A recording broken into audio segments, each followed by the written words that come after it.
দেখুন, আজকের আলোচনার বিষয় কথা সাহিত্যিক প্রেমেন্দ্র মিত্র। তার প্রত্যেকটি রচনার নাম অন্তত আমরা জানব, যেগুলো থেকে পরীক্ষা আসতে পারে, এবং তথ্য খুব যে বেশি পাওয়া গেছে তা নয়, কিন্তু প্রত্যেকটা জিনিস আমাদের জানা এই মুহূর্তে একান্ত জরুরি। কারণ না হলে হয়তো কোনো একটি রচনার নাম হয়তো আমরা জানি না, কিন্তু পরীক্ষায় দিয়ে দিল তার, তখন আমাদের হয়তো মিস্টেক হওয়ার সম্ভাবনা থাকবে। তার জন্য আপনাদের কাছে রিকোয়েস্ট, ভিডিওটি পুরোটা দেখুন এবং তার যত উপন্যাস, যত ছোট গল্প, প্রত্যেকটা জিনিস এখানে আলোচনা করা হবে। যেহেতু কথা সাহিত্যিক, তো কাব্য সম্পর্কে কোনো তথ্যই এখানে উপস্থাপন করা হবে না, দুই একটি তথ্য ছাড়া। ভিডিওটি আপনারা পুরোটা দেখুন, যতটুকু প্রয়োজন ততটুকু আয়োজন আজকের ভিডিও। তো যখন প্রেমেন্দ্র মিত্র সম্পর্কে একটু ধারণা নিন বেসিক, তারপর প্রত্যেকটি রচনা সম্পর্কে আলোচনা করব তথ্যবহুলভাবে। জন্ম ও জন্মস্থান 1904 খ্রিস্টাব্দে 4 সেপ্টেম্বর বেনারসের কাশীতে প্রেমেন্দ্র মিত্র জন্মগ্রহণ করছেন। আর 1903 সালের উল্লেখ করছেন সুমিতা চক্রবর্তী তার প্রেমেন্দ্র মিত্র, তবে আপনারা 1904 কিন্তু ধরবেন। আর বংশ পরিচয়, পিতার নাম হচ্ছে জ্ঞানেন্দ্রনাথ মিত্র, মাতার নাম সুহাসিনী দেবী, আর স্ত্রীর নাম শ্রীমতী বীণা মিত্র। এটা জাস্ট বেসিক একটু। এবার আমরা আসল বিষয়ে ফোকাস করব। সাহিত্য জগতে আত্মপ্রকাশ 1924 খ্রিস্টাব্দে মার্চ মাসে প্রবাসী পত্রিকায় শুধু কেরানি গল্পের মধ্য দিয়েই তিনি কিন্তু সাহিত্য জগতে আত্মপ্রকাশ করছেন। ছদ্মনাম, মূলত প্রেমেন্দ্র মিত্রের ছদ্মনামগুলো দেখি কৃত্তিবাস ভদ্র আর লেখরাজ সামন্ত। এবার প্রেমেন্দ্র মিত্র যা কিছু প্রথম সেই বিষয় নিয়ে একটু আলোচনা করি আমরা। প্রথম রচিত কবিতার নাম হিমালয়, যেটা প্রকাশকাল 1917। প্রথম প্রকাশিত কবিতার নাম বেনামি বন্দর, 1920 উত্তরা পত্রিকায় কিন্তু প্রকাশিত। প্রথম রচিত ছোট গল্প কাদম্বিনীর ছেলে, যেটা 1917। প্রথম প্রকাশিত গল্পগ্রন্থ পঞ্চশা, যেটা 1929। এবার অনেকেই হয়তো প্রশ্ন করতে পারে, এটাকে আমি একটা প্রশ্ন রেখেছিলাম যে পুতুল ও প্রতিমা তার প্রথম গল্প সংকলন বলা হয়েছিল, কিন্তু গল্পগ্রন্থ আর গল্প সংকলন একটু যেন গুলিয়ে না যায়। তাহলে প্রথম প্রকাশিত গল্পগ্রন্থর নাম কিন্তু পঞ্চশা, আর প্রথম প্রকাশিত গল্প সংকলন কিন্তু পুতুল ও প্রতিমা। প্রথম উপন্যাস পাক, যেটা প্রকাশকাল 1926। প্রথম প্রকাশিত কাব্যগ্রন্থ প্রথমা, এটা 1932। আর প্রথম প্রকাশিত কল্পবিজ্ঞানধর্মী গল্প পিঁপড়ে পুরাণ, যেটির প্রকাশকাল 1931। এবার আমরা তার প্রত্যেকটি উপন্যাস, তার উপন্যাসের নাম, তার সঙ্গে কিছু কিছু তথ্য আমরা একটু জেনে নেব, দ্রুত তার সঙ্গেই জেনে নেব। দেখুন, পাক, যেটা প্রকাশকাল 1926, এটি কিন্তু তার প্রথম প্রকাশিত উপন্যাস। আর এটি 22 বছর বয়সে লেখা শুরু করেছেন, যখন পড়াশোনা শুরু করেছেন তখন থেকে, এবং তিনি খাতাতে লিখতেন। পরবর্তীকালে লেখাটা বন্ধ রাখে এবং মুরলীধর বসুর একান্ত আগ্রহে তিনি আবার উপন্যাসটি লেখা শুরু করছেন, এবং সেটা কত 1924 সালে। আর পত্রিকায় প্রকাশ, উপন্যাসটি প্রথম সংহতি পত্রিকায় এবং দ্বিতীয় পর্বটি কালিকলম পত্রিকায় প্রকাশিত হয়। অনেকেই বলতে পারেন যে স্যার, এবং তবে হ্যাঁ, একটা জিনিস আগে বলে দিই তারপরে, তবে 1924 সালে বিজলিতে এর মধ্যে সম্পূর্ণ হলো পাক। অনেকে বলতেন স্যার যে আপনাদের বইয়ে তো বিজলি পত্রিকার কথা নেই, কিন্তু এই বিজলি পত্রিকাটিও হবে, এটা আমি পরবর্তীকালে একটু পড়াশোনা করে আমি দেখেছি বিভিন্ন জায়গা থেকে, যে না, বিজলিটা 1924 সালে এখানে সম্পূর্ণ। চরিত্র একটু দেখে নিই। প্রথম উপন্যাস যেহেতু, কালাচাঁদ, পাঁচি, নেত্য, তিনকড়ি, মুচি, আহ্লাদি প্রমুখ। দ্বিতীয় উপন্যাস মিছিল, যেটার প্রকাশকাল 1928, এবং এটি তার দ্বিতীয় প্রকাশিত উপন্যাস, এবং এটি কিন্তু কল্লোল পত্রিকায় প্রকাশিত হচ্ছে। চরিত্র দেখার দরকার নেই, আপনারা চাইলে দেখে নিতে পারেন। আগামীকাল, এটি 1930 প্রকাশিত, এটা দ্বিতীয় প্রকাশিত উপন্যাস, এটি কিন্তু কল্লোল পত্রিকায় প্রকাশিত এবং শ্রী জ্ঞান মুখোপাধ্যায়কে কিন্তু উৎসর্গীকৃত। অনেকগুলো উপন্যাস, কিন্তু প্রত্যেকটি উপন্যাসের নাম আমরা একটু দ্রুততার সঙ্গে দেখে নেব। এরপর হচ্ছে কুয়াশা, এটির প্রকাশকাল 1931, এটি চতুর্থ প্রকাশিত উপন্যাস, এটি প্রবর্তক পত্রিকায় ধারাবাহিকভাবে প্রকাশিত হচ্ছে। আর উৎসর্গ শ্রী সুরেশ চক্রবর্তীকে, আর উপন্যাসটির পরিচ্ছেদ সংখ্যা 13টি। এরপর হচ্ছে উপনায়ন, এটি প্রকাশকাল 1933, এটি তার পঞ্চম প্রকাশিত উপন্যাস। উপন্যাসটির পূর্ব নাম কসময় দেবাই নামে উপাসনা পত্রিকায় প্রথমে প্রকাশিত হচ্ছে, পরবর্তীকালে পত্রিকাটি বন্ধ হয়ে গেলে বঙ্গশ্রীতে প্রকাশিত হচ্ছে। উপন্যাসটির নায়ক চরিত্র হচ্ছে শিশু বিশু। এরপর বাকি উপন্যাসগুলো সম্পর্কে তেমন তথ্য পাওয়া যায় না, শুধু নামগুলো একটু দেখিনি। এবং প্রকাশকাল ছায়াতরণ 1941, আহুতি 1941, নতুন খবর 1948, মৌসুমী 1958, আর ডাকিনীচর 1958। এগুলো কিন্তু সব প্রকাশকাল। আর এই ডাকিনীচর উপন্যাসটিতে কিন্তু ইতিহাস এবং ভূগোল চেতনার প্রতিফলন ঘটেছে। তারপরে নিশুতিপুর 1958, তারপরে প্রতিধ্বনি ফেরে, এটি 1962 সালে প্রকাশ। তবে এই উপন্যাসটি ইংরেজি অনুবাদ করছেন, দেখুন, লোকেশ ঘটক। প্রতিধ্বনি ফেরে উপন্যাসটির ইংরেজি অনুবাদ করছেন কি নামে? ট্রায়ালস, তারপরে টুইটস ব্লেসড এই নামে। আর আরেকটি উপন্যাস দূর বসন্ত 1962, মনুদাদোষ 1964, তারপরে এলো অচেনা, এটি হাত বাড়ালে বন্ধু চলচ্চিত্রের উপন্যাস রূপ। তাহলে তিনি চলচ্চিত্র যেটা রূপ দিয়েছেন তারই উপন্যাস রূপ এটি 1965। বহিবাসন 1965, অমল তাস 1966, জড়ানো মালা 1966, হৃদয় দিয়ে গড়া 1967, দিগবলয় 1967। অনেকগুলো কিন্তু উপন্যাস লিখেছে। প্রত্যেকটি উপন্যাসের নাম আপনাদের জানার প্রয়োজন আছে, কারণ একটি নাম দিয়ে দিলে হয়তো আপনারা পারলেন না। তারপরে সূর্য কাঁদলে সোনা, এটি 1969। এগুলো কিন্তু আবার দিয়ে দিলে হয়তো এটি কী জাতীয় রচনা আপনার হয়তো কাব্য ভেবে ফেলেন, তাহলে কিন্তু ভুল হয়ে যাবে। এই উপন্যাসটিতেও ইতিহাস ও ভূগোল চেতনার প্রতিফলন ঘটেছে। উপন্যাসটি অমৃত পত্রিকায় প্রকাশিত হয়। আরও উপন্যাসগুলোর নাম দেখি। জেগে থাকে প্রেম 1969, যিনি বিধাতা 1970, সেই যে শহর রাজলি 1972, দ্বিতীয় জীবন 1972।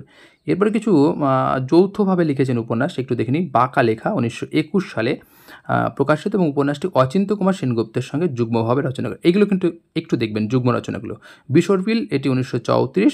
এই উপন্যাসটি অচিন্ত্য কুমার সেনগুপ্ত এবং বুদ্ধদেব বসুর সঙ্গে যৌথভাবে রচনা করছেন, মানে একত্রে রচনা করছেন। বনশ্রী, এটি মে 1934 প্রকাশকাল। এই উপন্যাসটি অচিন্ত্য কুমার সেনগুপ্ত এবং বুদ্ধদেব বসুর সঙ্গে একত্রে রচনা করছেন। এইবার তিনি কিছু উপন্যাসের আবার অনুবাদ করছেন। দেখুন, তিনি দুটি বিদেশি উপন্যাসের অনুবাদ করছেন। একটা হচ্ছে অচেনা এই নামে। এই উপন্যাসটি অ্যালবের কামুর আউটসাইডারের অনুবাদ। তাহলে আউটসাইডার বলে যে উপন্যাস, সেটার উপন্যাসটির অনুবাদ করছেন অচেনা নামে।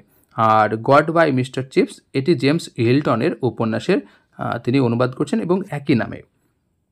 এইবার প্রেমেন্দ্র মিত্রের চিত্রনাট্যকে উপন্যাসের নাট্য, অর্থাৎ প্রেমেন্দ্র মিত্রর যে চিত্রনাট্য তার যে সেইগুলোকে কে কী নামে উপন্যাস রূপ দিচ্ছেন। তিনি নিজেও কখনো কখনো রূপ দিচ্ছে, কখনো কখনো অন্যরা দিচ্ছে, এবং তার সঙ্গে সঙ্গে কোনো লেখা যদি কাউকে উৎসর্গ করে সেটা একটু দেখে নিই। দেখুন, প্রতিশোধ, এটি কিন্তু প্রেমেন্দ্র মিত্রের লেখা চিত্রনাট্য, এবং সেই প্রতিশোধকে উপন্যাস রূপ দিচ্ছে কে? লেখক স্বয়ং। তারপর সেরকম দেখুন সমাধান, এটাকে উপন্যাস রূপ দিচ্ছেন রামপ্রসাদ মুখোপাধ্যায়। দাবি পাঁচু গোপাল মুখোপাধ্যায়। ভাবিকাল জ্যোতিপ্রসাদ মুখোপাধ্যায়। অভিযোগ গৌরাঙ্গ প্রসাদ বসু। হানাবাড়ি লেখক স্বয়ং। হাত বাড়ালে বন্ধু এলো অচেনা নামে, এবং তারপরে চুপি এবং হাত বাড়ালে বন্ধু, এই যে এলো অচেনা নামে, এটি কিন্তু উৎসর্গ করছেন মনোজ বসুকে। চুপি চুপি আসে হাতে হাত রাখো নামে নিজেই দিচ্ছেন। তারপরে কালো ছায়া মন্ময় চৌধুরী। ওরা থাকে ওধারে হীরেন চট্টোপাধ্যায়। এছাড়াও ডাকিনীর চর, নতুন খবর, এগুলোও কিন্তু যেহেতু চলচ্চিত্র, কিন্তু তার উপন্যাস রূপও পাওয়া যাচ্ছে। এবার গল্প গ্রন্থ এবং গল্প সংকলন থেকে একটু আমরা তথ্য দেখে নিই। তার গল্প গ্রন্থ এবং গল্প সংকলনগুলোর সম্পর্কে তথ্য দেখুন। পঞ্চস্বর, যেটা প্রকাশকাল 1929, এটি কথাসাহিত্যিক প্রেমেন্দ্র মিত্রের প্রথম প্রকাশিত গল্প গ্রন্থ। বেনামি বন্দর, এটি কিন্তু ছোট গল্প সংকলন, মাথায় রাখতে হবে। গল্পগ্রন্থ 1930, এটি তার দ্বিতীয় প্রকাশিত গল্পগ্রন্থ। এটি কিন্তু গল্পগ্রন্থ, এবং এই গল্পের বিখ্যাত গল্পগুলো দেখিনি। শুধু কেরানি, পুণ্যাম, ভবিষ্যতের ভার, জীবন যৌবন, এই দ্বন্দ্ব, জনি ও টনি, দিদিমণি, এগুলো হচ্ছে এই গল্পগ্রন্থের কিছু গল্প। পুতুল ও প্রতিমা, এটি প্রেমেন্দ্র মিত্রের প্রথম প্রকাশিত গল্প সংকলন গ্রন্থ, কিন্তু এটা মাথায় রাখতে হবে। পঞ্চস্বর প্রথম প্রকাশিত গল্পগ্রন্থ, আর পুতুল প্রতিমা প্রথম গল্প সংকলন। গল্পের সংখ্যা 9টি। তার মধ্যে কয়েকটি গল্প দেখে নিই। হয়তো এটি বিখ্যাত একটি গল্প, নেটের সিলেবাসে ছিল। সংক্রান্তি, তারপরে বিকৃত ক্ষুধার ফাঁদে, বিভিন্ন কলেজ বিশ্ববিদ্যালয়ে পড়ানো হয় মোটামুটি। আর হচ্ছে পোনাঘাট পেরিয়ে। এরপর হচ্ছে মৃত্তিকা 1935 প্রকাশকাল, এবং এটি তার তৃতীয় প্রকাশিত গল্পগ্রন্থ। এখানে 7টি গল্প রয়েছে, যেমন তার মধ্যে দেখুন পাশাপাশি মোট 12, এগুলো সিলেবাস, নেটের সিলেবাস রয়েছে মোট 12টা। খুব সুন্দর একটি গল্প, আপনারা চাইলে পড়তে পারেন। দেখবেন অনেকে যারা পড়েছেন তা তো ভালো, আর যারা পড়েনি তাদের জন্য। অফুরন্ত 1936 প্রকাশকাল, এইখানে দেখে নিন আপনার গল্পগুলোর। তারপরে মহানগর 1937 প্রকাশকাল, এখানে কিছু গল্প রয়েছে, সেই গল্পের তালিকা দেখে নিন আপনারা, প্রয়োজনে আপনারা লিখে নিতে পারেন।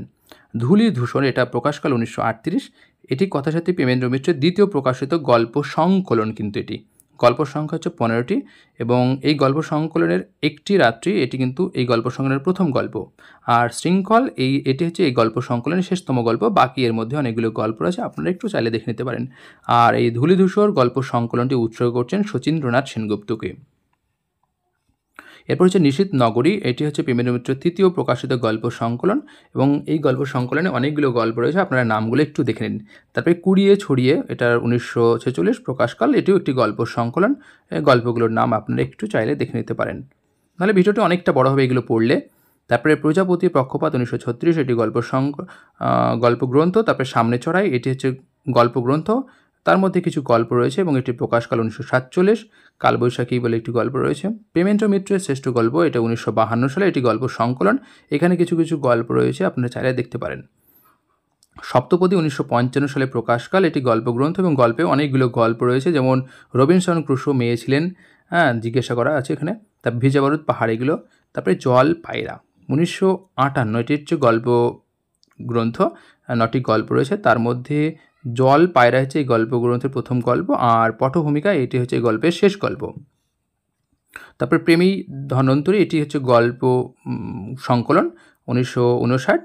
এইখানে লেখা আছে গল্পগুলো, একটু আপনারা চাইলে দেখে নিতে পারেন। তারপরে নানা রঙে বোনা, আপনাদের হয়তো দিয়ে দিল যে নানা রঙে বোনা এটি কার লেখা গ্রন্থ। এটা কিন্তু প্রকাশকাল 1960। তাহলে কিন্তু প্রেমেন্দ্র মিত্র করতে, এবং এটি কিন্তু বীণা মিত্রের উদ্দেশ্যে, তিনি স্মৃতির উদ্দেশ্যে এটা উৎসর্গ করছেন। তারপরে যখন বাতাসে নেশা 1962 সালে, আর কচ্চিৎ কখন, এটা 1962 সালে। এটি কিন্তু গল্পগ্রন্থ, এই গল্পে অনেকগুলো গল্প রয়েছে, আপনারা চাইলে দেখে নিতে পারেন। এরপর হচ্ছে নির্বাচিতা। নির্বাচিতাতে অনেকগুলো গল্প রয়েছে, আপনারা চাইলে দেখতে পারেন, নাও দেখতে পারেন। শ্রাবণে ফাল্গুন, এটা 1965, এটা একটি গল্প সংকলন, এই গল্পে অনেকগুলো গল্প রয়েছে। শালঙ্করা, এইটি প্রেমেন্দ্র মিত্রের জীবিতকালে প্রকাশিত শেষ গল্প সংকলন, এটি গল্পের সঙ্গে 7টি, এটা একটু আপনারা দেখবেন শালঙ্করা। তারপর আরেকটি গল্প দেখুন, অষ্ট প্রহর। তারপরে সবুজে সোহাই, সবুজে সোনাই। তারপরে সংসার সীমান্তে, এটি প্রেমেন্দ্র মিত্রের জীবিতকালে প্রকাশিত শেষ গল্প গ্রন্থ। এবার প্রেমেন্দ্র মিত্রের 2টি ছোট গল্পে পত্রিকায় প্রকাশ একটু দেখিনি। মহানগর, এটি কিন্তু সাপ্তাহিক দেশ পত্রিকায় প্রকাশিত হচ্ছে। 93 আবিষ্কার, এটা 1942 সালে শারদীয় যুগান্তর পত্রিকায় এটা প্রকাশিত, তবে এটি কিন্তু একাদশ শ্রেণীর পাঠ্যভুক্ত, সকলেই জানেন। কিশোর সাহিত্য সম্পর্কে একটু আমরা দেখে নিই। এবার প্রথম যেটা দেখব সেটা হচ্ছে পিঁপড়ে পুরাণ, এটি 1931 সালে প্রকাশকাল। এটি হচ্ছে প্রথম প্রকাশিত কল্প বিজ্ঞানধর্মী রচনা। 1930 খ্রিস্টাব্দে তিনি লেখেন সেকালের কথা, যা পরবর্তীকালে পিঁপড়ে পুরাণ নামে গ্রন্থকারে প্রকাশিত হয়। তাহলে বুঝতে পারলেন যে এটা পূর্বে একটা কী নাম ছিল। তার বিজ্ঞান সাহিত্য রচনার শুরু 1930। আর রামধনু পত্রিকার সাহিত্য সমালোচক ক্ষিতীন্দ্র নারায়ণ ভট্টাচার্য তাকে ছোটদের জন্য লিখতে অনুরোধ করেন, এবং যার ফলশ্রুতি কিন্তু এই পিঁপড়ে পুরাণ। এবং এটির পূর্ববর্তী নাম ছিল, এটা পিঁপড়ে পুরাণের পূর্ববর্তী নাম ছিল সেকালের কথা। এছাড়াও আরও কিছু ছোটদের জন্য কিছু গ্রন্থ রচনা করেছে। দেখুন, হিমালয়ের চূড়ায়, পাতালে 5 বছর, শয়তানের দ্বীপ 1934, এগুলো হচ্ছে তার ছোটদের জন্য রচনা। কুহুকের দেশে, প্রেমেন্দ্র মিত্রর মামাবাবু কাল্পনিক চরিত্রটি প্রথম কিন্তু এই কুহুকের দেশে পাওয়া যাচ্ছে। তাহলে পরীক্ষা দিতে পারে যে মামাবাবু চরিত্রটি প্রথম কোন রচনায় পাওয়া যাচ্ছে। দেখুন, তাহলে মামাবাবুর দুঃসাহসিক অভিযানগুলিতে আছে রহস্য, রোমাঞ্চ ও বিজ্ঞানের ছোঁয়া। আর 1948 খ্রিস্টাব্দের ড্রাগনের নিঃশ্বাস নামক রহস্য ও রোমাঞ্চকর ছোট গল্পটি বের হলে মামাবাবুর চরিত্রটি পাঠক মহলে বেশ জনপ্রিয় হয়ে ওঠেন। আর পত্রিকায় প্রকাশ, প্রেমেন্দ্র মিত্রের কুহুকের দেশে এই শিশু কিশোর উপন্যাসটি মৌচাক পত্রিকায় প্রকাশিত হচ্ছে। এছাড়া আরও কিছু, ভানুমতির বাগ, তারপরে আকাশের আতঙ্ক, ড্রাগনের নেশা, এগুলো হচ্ছে তার কিন্তু শিশু কিশোর রচনা। ঘনাদা সিরিজ, ঘনাদার কাহিনী বা ঘনাদার গল্প, এই জন্য তিনি একটি পুরস্কার পাচ্ছেন 1958 খ্রিস্টাব্দে। তিনি কি পাচ্ছেন দেখুন, শিশু সাহিত্য রাষ্ট্রীয় পুরস্কার পাচ্ছেন। কিছু তার অবিস্মরণীয় চরিত্র সৃষ্টি করছেন, যেমন ঘনাদা, এটি তার একটি কাল্পনিক গোয়েন্দা চরিত্র, এবং ঘনাদার প্রকৃত নাম হচ্ছে ঘনশ্যাম দাস। মাথায় রাখতে হবে, গল্পবাগীর সর্বজ্ঞানী মেষবাড়ির ঘনশ্যাম দাস আজও সব বয়সের পাঠকের কাছে কিন্তু প্রিয়। এবং এই অমর চরিত্র 72 নং বনমালীর নস্কর লেনের মেষবাড়ির বাসিন্দা ছিলেন, কিন্তু বাস্তব চরিত্র নিয়ে কিন্তু এটি লেখা। তাহলে ঘনাদার প্রকৃত নাম কি পেলাম? ঘনশ্যাম দাস, পরীক্ষা দিতে পারে। এবং 1945 খ্রিস্টাব্দে মশা গল্পে প্রথম ঘনাদা চরিত্রে তিনি সূচনা করছেন। তাহলে মামাবাবুর চরিত্রটি আমরা প্রথম পাচ্ছি কোথায়? কুহুকের দেশে গল্পে। আর এদিকে কিন্তু গল্প বলতে কিশোর গল্প বা কিশোর উপন্যাস যাই বলুন না কেন। আর ঘনাদা কিন্তু প্রথম পাচ্ছি আমরা কোথায়? সেটা কিন্তু ঘনাদা চরিত্রটি পাচ্ছি আমরা, একটু আপনারা দেখে নিন। তারপরে হচ্ছে আরেকটি চরিত্র পাচ্ছি, পরাশর বর্মা। এটি একটি কাল্পনিক গোয়েন্দা চরিত্র, যিনি পেশায় গোয়েন্দা হলে নেশায় কিন্তু কবি ছিলেন। আর এই চরিত্রকে কেন্দ্র করে কিন্তু প্রেমেন্দ্র মিত্র 15টির বেশি গল্প রচনা করছেন। আরেকটি চরিত্র পাচ্ছি, কৃত্তিবাস ভদ্র। কৃত্তিবাস ভদ্র একটি কাল্পনিক গোয়েন্দা চরিত্র এবং পরাশর বর্মার সহকারী চরিত্র। মেজকর্তা, মামাবাবু, এগুলো হচ্ছে তার কিছু চরিত্র। কল্প বিজ্ঞানধর্মী গল্পমালা, তিনি কিছু কল্প বিজ্ঞানধর্মী গল্পমালা লিখেছেন। গল্পমালা দেখি কি: কালাপানির অতলে, দুঃস্বপ্নের দিন, যুদ্ধ কেন থামলো, মানুষের প্রতিদ্বন্দ্বী, হিমালয়ের চূড়ায়, আকাশে আতঙ্ক, অবিশ্বাস্য, লাইট হাউসে, পৃথিবীর শত্রু, মহাকাশের অতিথি, সমনের রং সাদা। এবার তিনি কিছু যৌথভাবে কিছু সৃষ্টি করেছেন, সেগুলো অলরেডি আমি পূর্বেই জানিয়েছি। তবে একটা জিনিস আপনাদের জানাতে ভুলে গেছি, এটা দেখিনি। কলকাতার আকাশবাণীর উদ্যোগে রচিত সবুজ মানুষ নামক একটি 4 অধ্যায়ের বারোয়ারি কল্পবিজ্ঞান কাহিনীর প্রথম সূচনা করেন প্রেমেন্দ্র মিত্র। অবশিষ্ট 3টি অধ্যায় লিখেছেন অদৃশ বর্ধন, দিলীপ রায়চৌধুরী, সত্যজিৎ রায়। বাঁকালেখা, বিসর্পিল, বনশ্রী এগুলো কিন্তু আপনাদের অলরেডি আমি পূর্বেই জানিয়ে দিয়েছি যে কাদের সঙ্গে। এবার হচ্ছে তার কয়েকটি চরিত্র, কোন গল্পে কোন চরিত্র রয়েছে বিখ্যাত বিখ্যাত, যেমন ধরুন সামনে ছড়ায়, এই গল্পের মহিমদা একটি চরিত্র। পূর্ণাম গল্পটি দুর্দান্ত, মহিম এর নায়ক চরিত্র। সংসার সীমান্তে পতিতা রজনী, এটা হচ্ছে গল্পের চরিত্র। তারপরে তেরানাপোতা আবিষ্কার গল্পটির যামিনী, নিরঞ্জন যামিনীর মা। আর হয়তো গল্পের ললিত, খুব সুন্দর একটা গল্প, আপনারা যারা পড়েননি অবশ্যই পড়ে নেবেন। আর পত্রিকার সম্পাদনা প্রেমেন্দ্র মিত্র কালী কলম পত্রিকার সম্পাদনা করেছেন, সকলেই জানেন।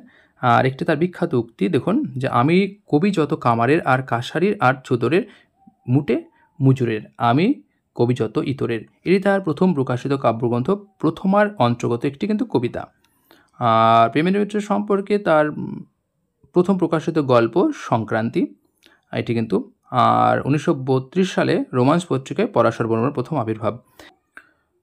আর পুরস্কার ও সম্পাদনা দেখুন, 1952 খ্রিস্টাব্দে তিনি কলকাতা বিশ্ববিদ্যালয় প্রদত্ত শরৎ স্মৃতি পুরস্কার পাচ্ছেন। 1957 সালে তিনি সাহিত্য অকাদেমি পুরস্কার পাচ্ছেন, কেন? সাগর থেকে ফেরার জন্য। 1958 সালে সাগর থেকে ফেরার জন্য রবীন্দ্র পুরস্কার। 1958 সালে ঘনাদা সিরিজের জন্য শিশু সাহিত্য রাষ্ট্রীয় পুরস্কার। 1960 খ্রিস্টাব্দে তিনি ভারত সরকার থেকে পদ্মশ্রী পাচ্ছেন। 1971 সালে ভুবনেশ্বরী পদক পাচ্ছেন, এটা শিশু সাহিত্য পরিষদ থেকে। 1971 সালে শিশু সাহিত্য অবদানের জন্য মৌচাক পুরস্কার পাচ্ছেন। তারপরে 1971 সালে তিনি আনন্দ প্রকাশনা গ্রুপ থেকে আনন্দ পুরস্কার।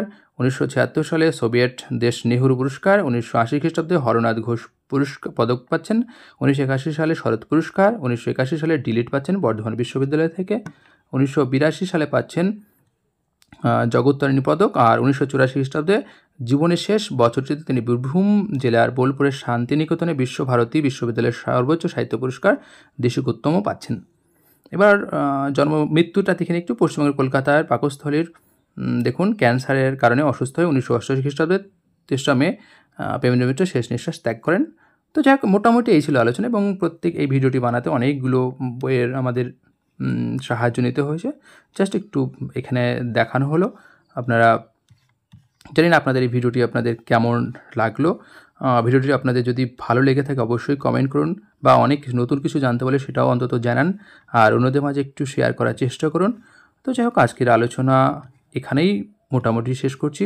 আপনারা সকলে ভালো থাকুন, পরবর্তী আর একটি ভিডিওতে তো দেখা হবে। চলুন আজকের আলোচনা শেষ করলাম।